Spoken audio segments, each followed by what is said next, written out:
वापस गॉडहेड प्रभुपाद की किताबें नारद भक्ति सूत्र वापस गॉडहेड वॉल्यूम 61 जनवरी 1974 ईश्वर के प्रेम का दर्शन नारद भक्ति सूत्र भक्ति के मूल सिद्धांतों पर एक ग्रंथ है या भगवान के सर्वोच्च व्यक्तित्व कृष्ण के सर्वोच्च व्यक्तित्व के लिए भक्ति सेवा है जो कि भगवान कृष्ण के सबसे बड़े शाश्वत भक्तों में से एक है। इयॉन्स पहले नारद को अपने पिता और आध्यात्मिक गुरु से वैदिक ज्ञान प्राप्त हुआ था। भगवान ब्रह्मा पहले बनाई गई संस्था जिन्होंने भगवान कृष्ण से ईश्वर का वैदिक विज्ञान प्राप्त किया था जो खुद सृजन की सुबह में थे। नारद के प्रत्येक सूत्र या कोड इसलिए एक उच्च केंद्रित अभिव्यक्ति है जो महान अर्थ ले जाती है। निम्नलिखित श्रील प्रभुपाद के एक अंश के रूप में अभी तक अप्रकाशित अनुवाद और इस महत्वपूर्ण कार्य की टिप्पणी है। महान भक्त नारदा मुनि कोड एल एथाटो भाक्ति वाइख्यासाम अनुवाद। इसलिए अब मैं भक्ति सेवा की प्रक्रिया को समझाने की कोशिश करूंगा। मुराद गॉडहेड के सर्वोच्च व्यक्तित्व के लिए भक्ति सेवा को भगवद गीता में समझाया गया है जिसमें प्रभु का कहना है कि एक स्व साक्षात्कार वाला व्यक्ति हमेशा पालौकिक अवस्था में होता है जिसे ब्रह्म भूता के रूप में जाना जाता है और यह खुशी की विशेषता है। जब कोई आत्मा वास्तविक होता है तो वह हर्षित हो जाता है। दूसरे शब्दों में वह विलाप और ललक के भौतिक संदूषण से मुक्त है। जब तक हम भौतिक अस्तित्व में हैं हम अपने जीवन में नुकसान के लिए विलाप करते हैं और हमारे पास जो कुछ भी नहीं है उसके लिए हम हैंका हैं। एक्सवर्डियल वाला व्यक्ति हर्षित है क्योंकि वह सामग्री विलाप और ललक से मुक्त है। आत्म प्राप्ति प्राप्त करने के बाद कोई भी सभी जीवित संस्थाओं को समान रूप से देखता है। वह जीवन की उच्च और निचली प्रजातियों के बीच कोई अंतर नहीं देखता है। एक सीखा हुआ आदमी एक ब्राह्मण और एक कुत्ते के बीच अंतर नहीं करता है क्योंकि वह शरीर के भीतर आत्मा को देखता है। वह बाहरी शारीरिक सुविधाओं पर विचार नहीं करता है। इस तरह के एक पूर्ण स्वसाक्षात्कार वाले व्यक्ति भक्ति सेवा को समझने के लिए पात्र हैं। प्रभु के लिए भक्ति सेवा इतनी उदात्त है कि केवल भक्ति के माध्यम से ही प्रभु की संवैधानिक स्थिति को समझ सकता है। भगवद गीता स्पष्ट रूप से बताती है भक्ति मम अभिजंती। कोई भी सर्वोच्च भगवान को भक्ति सेवा के माध्यम से और किसी अन्य प्रक्रिया के माध्यम से समझ सकता है। बीजी 18.55। पूर्ण सत्य को समझने की विभिन्न प्रक्रियाएं हैं लेकिन अगर कोई सर्वोच्च भगवान को समझना चाहता है तो उसे भक्ति योग की प्रक्रिया में ले जाना होगा। कर्म योग, ज्ञान योग, ध्यान योग और अन्य रहस्यवादी तरीकों के रूप में अन्य प्रक्रियाएं हैं लेकिन उनकी भक्ति सेवा को छोड़कर सुप्रीम लॉर्ड गॉडहेड के व्यक्तित्व को समझना संभव नहीं है। इसकी पुष्टि भगवद गीता के 4थे अध्याय में की जाती है जिसमें हम सीखते हैं कि कृष्ण भगवद गीता को अर्जुन को निर्देश देना चाहते थे क्योंकि अर्जुन एक भक्त थे और प्रभु का दोस्त बीजी 4.3। भगवद गीता ने भक्ति योग की प्रक्रिया सिखाई और इसलिए कृष्ण ने इसे अर्जुन को समझाया क्योंकि वह एक महान भक्त थे। जहां तक जीवन का सवाल है भक्ति सेवा उच्चतम पूर्णता है। लोगों को आमतौर पर भौतिक प्रकृति की ब्रह्म ऊर्जा के जादू से गुमराह किया जाता है। भौतिक प्रकृति के भीतर असंख्य जीवित संस्थाएं हैं और उनमें से केवल कुछ मानव शरीर में हैं। वैदिक साहित्य के अनुसार जीवन की 8400 प्रजातियां हैं।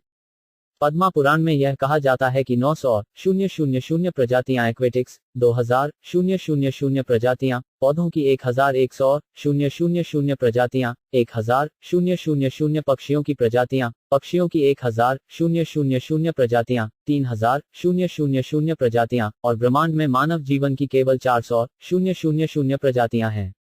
मानव प्रजातियां कम से कम सभी हैं। सभी जीवित संस्थाओं को 2 डिवीजनों में विभाजित किया जा सकता है। उनमें से कुछ आगे बढ़ रहे हैं और उनमें से कुछ, जैसे पेड़, स्थानांतरित करने में असमर्थ हैं।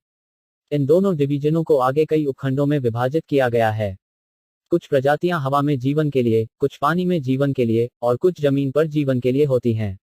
जीवित संस्थाओं में जो जमीन पर चलती हैं केवल 400 मानव प्रजातियां हैं।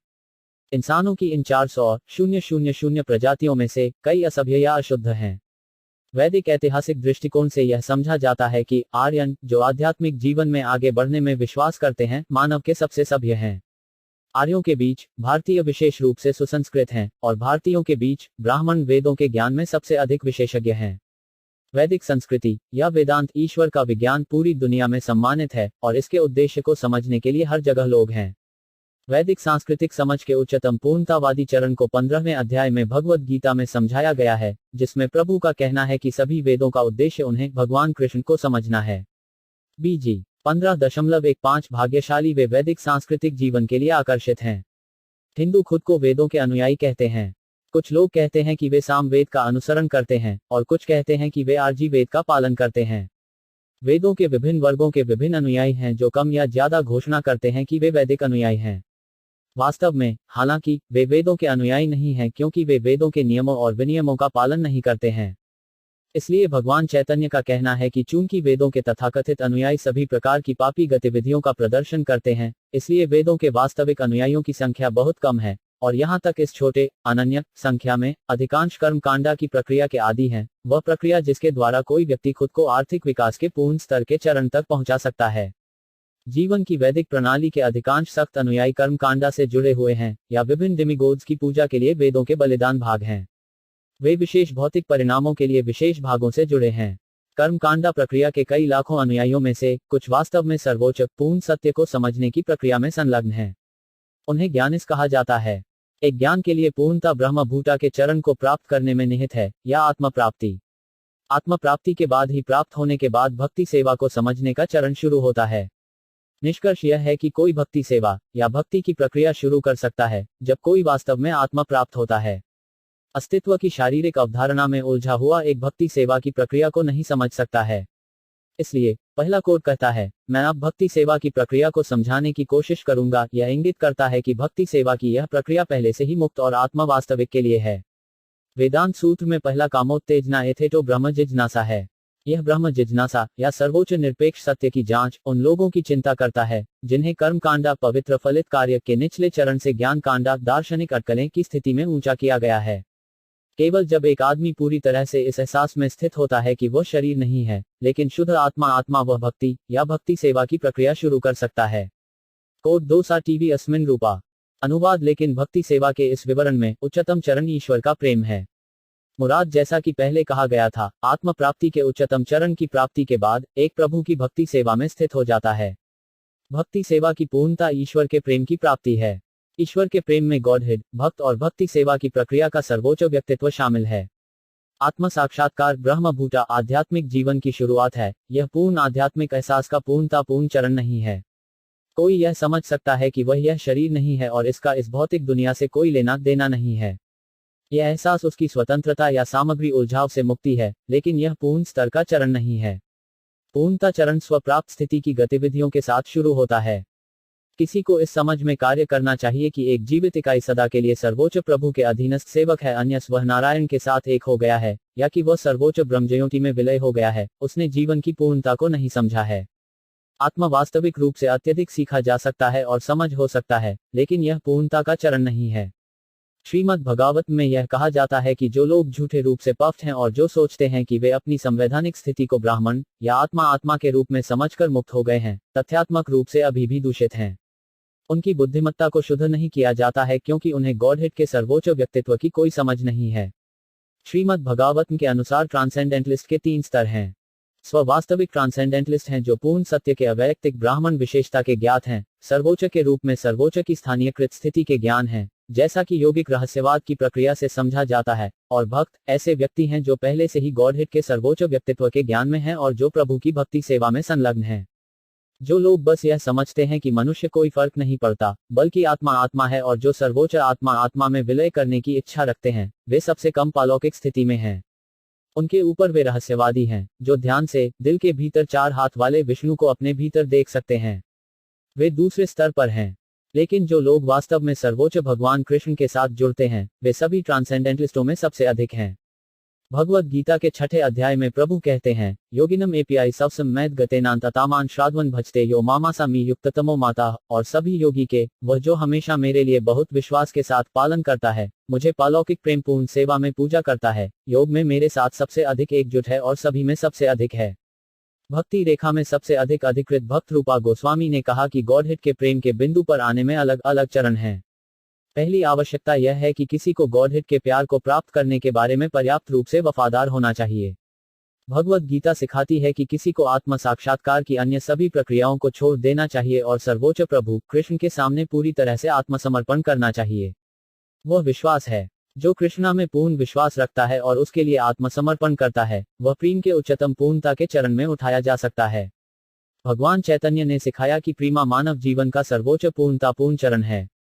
कुछ व्यक्ति धर्म की प्रक्रियाओं के आदी हैं और अन्य आर्थिक विकास, भावना संतुष्टि या भौतिक अस्तित्व से उद्धार के विचार के आदी हैं। लेकिन पूर्व या गॉडहेड का प्रेम इन सभी चरणों से ऊपर है। प्रेम का यह उच्चतम चरण धर्म से ऊपर है, आर्थिक विकास से ऊपर, अर्थ संतुष्टि से ऊपर और मुक्ति या उद्धार से ऊपर है। यह दृढ़ विश्वास के साथ शुरू होता है कि जो पूर्ण भक्ति सेवा में संलग्न होता है उसने इन सभी प्रक्रियाओं में पूर्णता प्राप्त की है। यह विश्वास गॉडहेड के प्रेम की प्राप्ति में शुरुआत है। यदि कोई अधिक से अधिक ऊंचा होता रहता है तो वह पहले से ही गॉडहेड के प्रेम की उच्चतम पूर्णता में स्थित व्यक्तियों के साथ अपने जुड़ाव का एहसास करता है। बस मानसिक अटकलों या तथाकथित ध्यान से कोई भी गॉडहेड के प्रेम की पूर्णता तक नहीं बढ़ सकता है। लेकिन अगर कोई शुद्ध भक्तों या एक ऊंचे भक्ति समाज के साथ जुड़ता है तो अगला कदम भजाना क्रिस है, सर्वोच्च भगवान की पूजा करने के लिए नियामक सिद्धांतों की स्वीकृति। जब कोई प्रभु के शुद्ध भक्त के साथ जुड़ता है तो वह स्वाभाविक रूप से ऐसे व्यक्ति को अपने आध्यात्मिक गुरु के रूप में स्वीकार करता है, और जब कोई आध्यात्मिक गुरु के रूप में एक शुद्ध भक्त को स्वीकार करता है तो आध्यात्मिक गुरु का कर्तव्य नियामक के सिद्धांतों में नवजात भक्त को प्रशिक्षित करना है। भक्ति सेवा के सिद्धांत या वैधि भक्ति। भक्ति सेवा के नियामक सिद्धांत प्रभु की सेवा करने की क्षमता पर आधारित हैं। विशेषज्ञ आध्यात्मिक मास्टर अपने अनुयायियों को काम में संलग्न करता है जो धीरे धीरे प्रभु के लिए सेवा की उनकी चेतना विकसित करेगा। इसलिए गॉडहेड के प्रेम को समझने में प्रारंभिक कदम एक उचित शुद्ध भक्त से संपर्क करना और उसे आध्यात्मिक गुरु के रूप में स्वीकार करना है। अगला चरण तब पहुंच जाता है जब कोई नियमित रूप से आध्यात्मिक गुरु के मार्गदर्शन में भक्ति सेवा के प्राथमिक सिद्धांतों को करता है। फिर धीरे धीरे भौतिक जीवन के सभी गलतफहमी को जीत लिया जाता है। सामग्री संदूषण के संग में हम कई आदतें प्राप्त करते हैं जिनमें से प्रमुख अवैध यौन संबंध, मांस खाने, नशा और जुआ हैं। जो भक्ति सेवा के नियामक सिद्धांतों में संलग्न है वह सबसे पहले विशेषज्ञ आध्यात्मिक मास्टर द्वारा पापी जीवन के इन 4 सिद्धांतों से परहेज करने के लिए प्रतिबंधित है। जब तक वह शुद्ध नहीं होता है तब तक ईश्वर के प्रेम के उच्चतम पूर्णतावादी चरण तक नहीं बढ़ सकता है। भगवद गीता में जब अर्जुन ने कृष्ण को सर्वोच्च प्रभु के रूप में स्वीकार किया तो उन्होंने कहा, पावित्रम परम भवन पावित्रम परमम का अर्थ है सबसे शुद्ध। प्रभु सबसे शुद्ध है और यदि कोई सर्वोच्च भगवान की सेवा करना चाहता है तो उसे भी शुद्ध होना चाहिए। जब तक कोई शुद्ध नहीं होता है तब तक वह यह नहीं समझ सकता है कि गॉडहेड का व्यक्तित्व क्या है, और न ही वह अपनी सेवा में प्यार में संलग्न हो सकता है। भक्ति सेवा के लिए, जैसा कि पहले कहा गया है, आत्म प्राप्ति के बिंदु से शुरू होता है जब भौतिकवादी जीवन के सभी गलतफहमी को जीत लिया जाता है। नियामक सिद्धांतों का पालन करने और भौतिक इंद्रियों को शुद्ध करने के बाद एक अगला निश्चय प्राप्त करता है जो प्रभु में दृढ़ विश्वास है।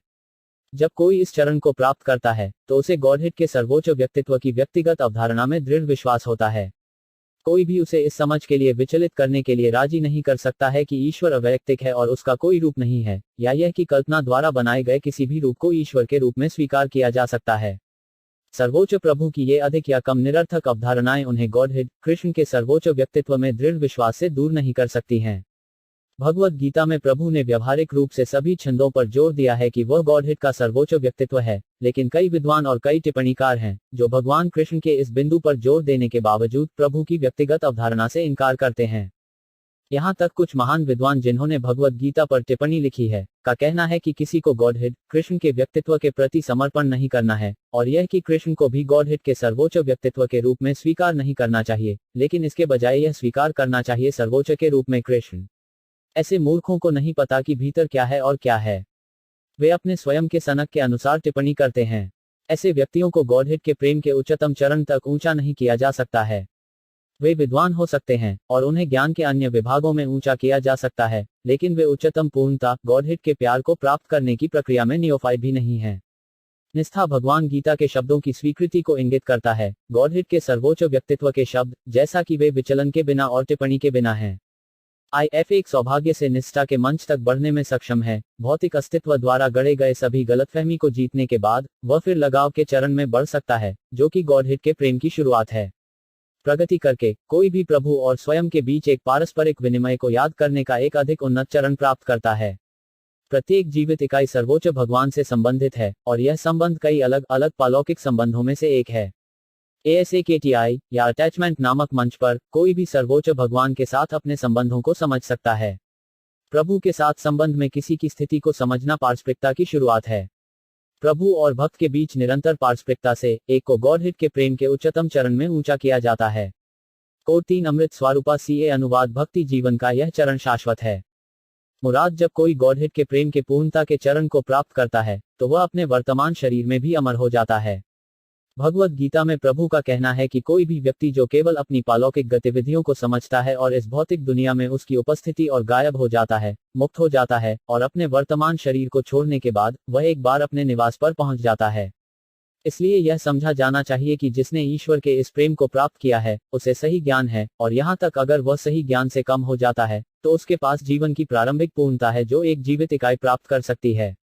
आत्म साक्षात्कार की सबसे बड़ी गलतफहमी खुद को सर्वोच्च के साथ एक के रूप में सोचना है। इस गलत धारणा के तहत व्यक्तियों को प्रेम के उच्चतम चरण तक नहीं उठाया जा सकता है। इसलिए जिसने प्रभु को प्यार करने वाली सेवा का उच्चतम चरण प्राप्त किया है उसने अपनी अधीनस्थ स्थिति को समझा है। यद्यपि प्रभु और जीवित संस्थाएं गुणात्मक रूप से एक हैं, जीवित संस्थाएं सीमित हैं और प्रभु असीमित हैं। इस समझ को अमृत स्वरूपा कहा जाता है और यह एक व्यक्ति को शाश्वत रूप से स्थित होने के लिए योग्य बनाता है। श्रीमद् भगवत में एक प्रार्थना है, हे सर्वोच्च शाश्वत, अगर जीवित संस्थाएं आपके साथ समान थीं और आपकी तरह सभी व्यापक और सर्वशक्तिशाली थीं, तो बाहरी ऊर्जा माया द्वारा उनके नियंत्रित होने की कोई संभावना नहीं होगी। इसलिए जीवित संस्थाओं को सर्वोच्च के खंडित भागों के रूप में स्वीकार किया जाना चाहिए। भगवत गीता में भी इसकी पुष्टि की जाती है, जिसमें प्रभु कहते हैं, जीवित संस्थाएं मेरे खंडित हिस्से हैं, खंडित भागों के रूप में, वे गुणात्मक रूप से सर्वोच्च के साथ एक हैं, लेकिन वे असीमित नहीं हैं। जो आश्वस्त है कि वह सदा के लिए सर्वोच्च प्रभु का सेवक है, उसे अमर कहा जाता है। जब तक कोई यह नहीं समझ सकता है कि एक जीवित इकाई के रूप में वह सदा के सर्वोच्च का सेवक है, तो अमरता का कोई सवाल नहीं है। जो इस स्थिति को स्वीकार करता है वह अमर हो जाता है। दूसरे शब्दों में, उन गलत धारणा के तहत कि जीवित इकाई और सर्वोच्च भगवान सभी मामलों में समान हैं, दोनों गुणात्मक और मात्रात्मक रूप से गलत हैं और वे अभी भी भौतिक दुनिया में बने रहने के लिए बाध्य हैं। वे अमरता की स्थिति में नहीं हैं। भगवान के प्यार को प्राप्त करने पर एक तुरंत अमर हो जाता है और अब उसे अपने भौतिक शरीर को बदलना नहीं पड़ता है।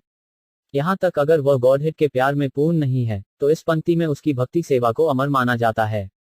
कर्म कांडा या ज्ञान कांडा में कोई भी कार्रवाई शरीर के परिवर्तन के साथ समाप्त हो जाएगी, लेकिन भक्ति सेवा, भले ही पूरी तरह से प्रस्तुत नहीं किया गया हो, अगले जीवन में जारी रहेगा और जीवित इकाई को आगे की प्रगति करने की अनुमति दी जाएगी। सर्वोच्च भगवान के एक टुकड़े के रूप में जीवित इकाई की संवैधानिक स्थिति की पुष्टि श्रीमद् भगवत के साथ साथ उपनिषदों में भी की जाती है। श्वेतसवतार उपनिषद कहते हैं कि अगर एक बालों की नोक को 100 भागों में विभाजित किया गया था और फिर एक भाग को एक और 100 डिवीजनों में विभाजित किया गया था, तो एक बाल की नोक का एक 10,000वां हिस्सा जीवित इकाई का आकार होगा। सर्वोच्च भगवान के भागों की इस खंडित स्थिति की पुष्टि भगवत गीता में शाश्वत होने की है, इसे बदला नहीं जा सकता। वह जो अपनी संवैधानिक स्थिति को सुप्रीम लॉर्ड के एक खंडित भाग और पार्सल के रूप में समझता है और खुद को एक बार में सभी गंभीरता के साथ भक्ति सेवा में संलग्न करता है,